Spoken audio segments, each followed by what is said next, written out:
Would you like to come out today? Oh, yes, please, said Edward. So they lit his fire, made lots of steam, and Edward puffed away.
One autumn evening, a tired but triumphant engine puffed into the big station at the end of his railway.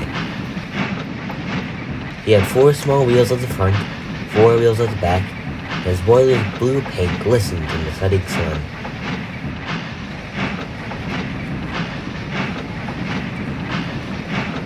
He stopped at the station platform, where a stout gentleman in a top hat greeted him. "Good evening, Edward. Did you have a pleasant run?" "Yes, it was quite all right, sir." "Phew. I'm very proud of you for handling these express runs, despite how taxing they seem to be." "Thank you, sir." The stout gentleman turned to leave. "Do pardon me, sir, but we'll be getting more engines soon.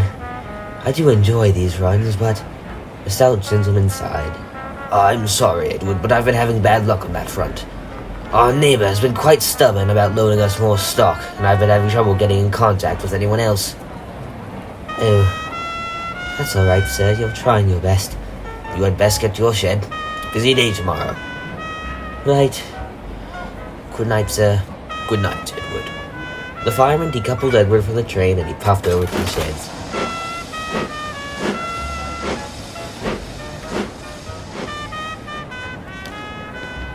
Suddenly, the telephone in the stout man's office rang. "Bother that telephone," he said. "Hello? Director Topham Hatt speaking." Yes, that's right." "Really?" "Oh, yes, indeed." "Right." He began to write something in his notebook. The next morning, Edward yawned as the warmth from his fire flowed through his boiler. A red tender engine and a red tank engine were next to him, already awake. "Morning, Hughes. Morning, Callum." Morning, Edward," they said in unison. "How are you two doing this morning?" "All right," said Callum. "Tired," Hughes said. He had large bags under his eyes. "Already?" quizzed Callum. "Yet another evening good strain. For goodness sake, the fat director's running us ragged. I can hardly feel my wheels." "We're lucky for you, Hughes. That's about to change." Hughes' eyes darted to the gravel as the fat director strolled up. "I meant no offense, sir, really." "Never mind, Hughes," the fat director sighed. "I am pleased to say that I have finally found 2 new engines to assist with operations on the railway." The engine sighed with relief. "They're from the east, so they should be arriving this evening or tomorrow. Both of them are 10-wheelers, so they should be more than enough." "Will they be staying permanently, sir?" asked Callum. "As of now, they are only on loan, but if they prove themselves, I may purchase them. Make a good first impression, and show them the ropes."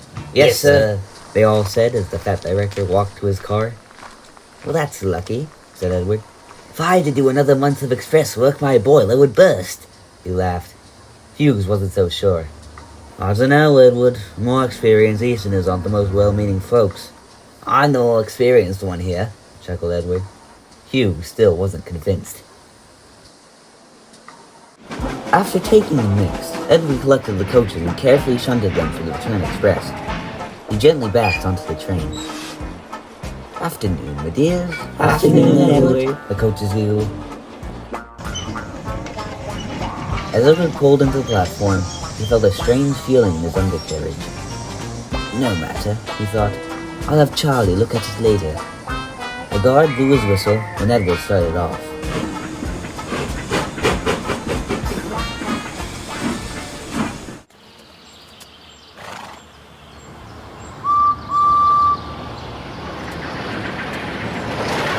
As he went through the countryside, he began to feel something was loose.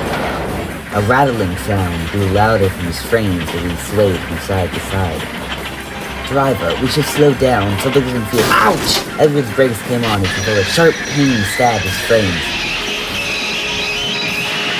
He groaned to a stop. The driver climbed down and had a look. Seems like one of your rods broke, Edward, he sighed. I'll go for help, said the guard. They suddenly heard a loud whistle in the distance. Never mind, he exclaimed, and ran to grab his flag. I've not heard that whistle before, Edward thought. The guard flagged down 2 inches at the head of a goods train.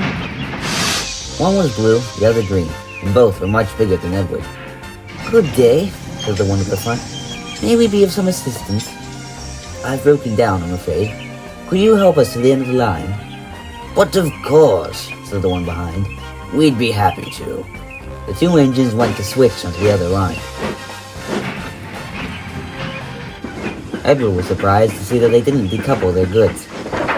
Or would all these wagons be too heavy? Oh no, we'll be quite alright, thank you, said the green one. We've both handled longer trains. Edward was impressed. With a large hoot of 2 whistles, the strange train set off. The 2 new engines showed no signs of struggling as they slowly puffed away. Excuse me, but could you 2 pick up the pace? I forgot to mention that this is the express. It is? Goodness me, we had no idea. Pardon me, but our expresses are a bit longer. Edward chuckled. It's quite all right.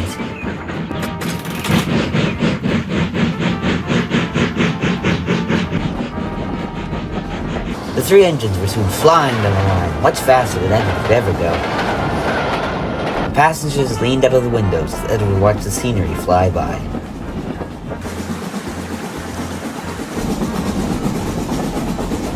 They soon pulled into the big station, right on schedule. The fat director was singing their praises. Not even a day on this railway, and you've already helped a great deal. Thank you 2 very much.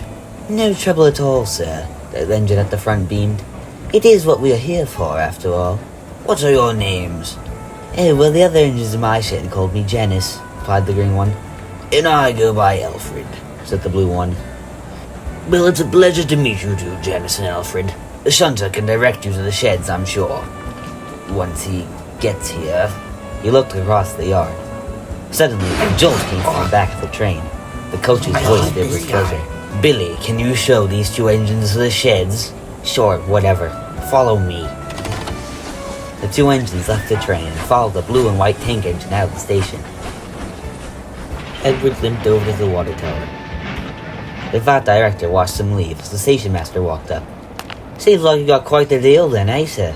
You know, it's quite strange, Clyde. I can't understand why any railway would be alright with letting go of engines such as them. He trailed off and walked back to his office.